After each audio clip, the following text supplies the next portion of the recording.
आलू गोभी, इसको अच्छी तरह काटेंगे। गोभी को काट दिया, अब इसको पकाएंगे।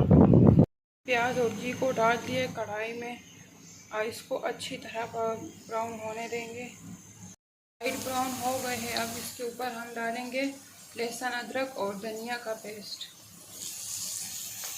और इसको अच्छी तरह पकाएंगे। इसमें कच्चापन दूर हो जाए, लहसुन अदरक का खुशबू आने तक पकाएंगे।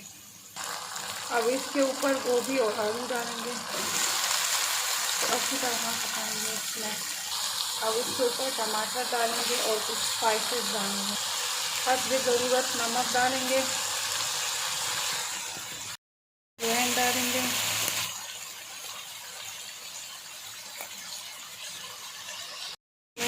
स्पून रेड चिली डालेंगे कुटी हुई, आधी चम्मच जीरा डालेंगे और इसको अच्छी तरह पकाने के लिए इसके ऊपर हम ढक्कन रखेंगे। 15 मिनट तक पकाएंगे इसको।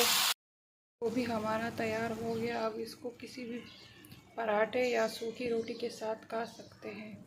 बहुत मज़े का बनता है कुछ स्पाइस के साथ। हमारे चैनल को सब्सक्राइब करें और फॉलो करना ना भूलें। और आप ये बताएं, आप लोग हमारे कहाँ से चैनल देख रहे हैं, किस मुल्क से देखते हैं।